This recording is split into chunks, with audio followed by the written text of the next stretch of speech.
ताज्या आणि सुपरफास्ट बातम्या पाहण्यासाठी स्वराज्य न्यूज मराठीला सबस्क्राईब करा आणि बेल बटन प्रेस करा।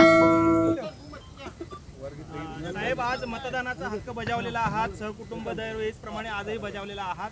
काय वातावरण आहे राज्यभरामध्ये, कसं पाहताय निवडणुकांकडे? आता आपण आपल्या मतदारसंघापुरतं बोलू आणि मग परत राज्यभराचं बोलू। आपल्या ह्या मतदारसंघामध्ये गेले अनेक वर्ष याच शाळेमध्ये मी मतदान करतो, मग आमच्या खासदारकीचं असो किंवा आमदारकीचं असो।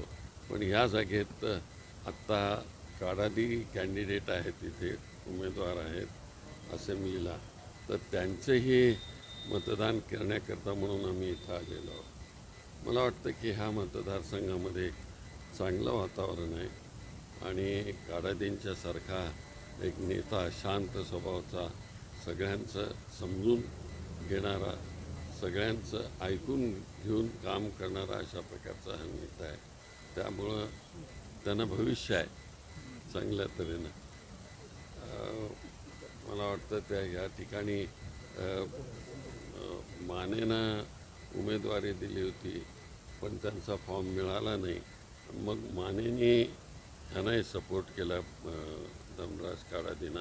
एक चांगल्या प्रकारचं वातावरण या ठिकाणी निर्माण झालेलं आहे। साहेब, खरं तर महाविकास आघाडी म्हणून शिवसेना देखील आपल्यासोबत आहे, मात्र त्यांचा प्रचार होताना पाहायला मिळत नाही आहे।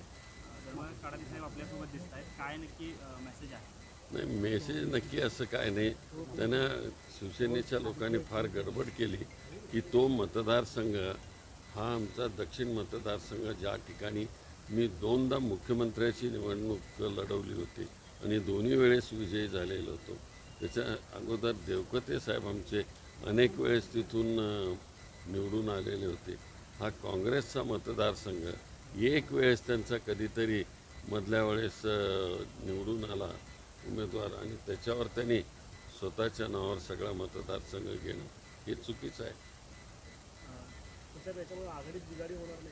नाही, मला नाही वाटत की ते समजू शकतं। आम्ही त्यांच्या नजरेला आणून दिलेलं आहे की असं असं तुम्ही गडबडीत हे केलेलं आहे, म्हणून हे बरोबर नाही आहे, आम्ही आणून दिलेलं आहे।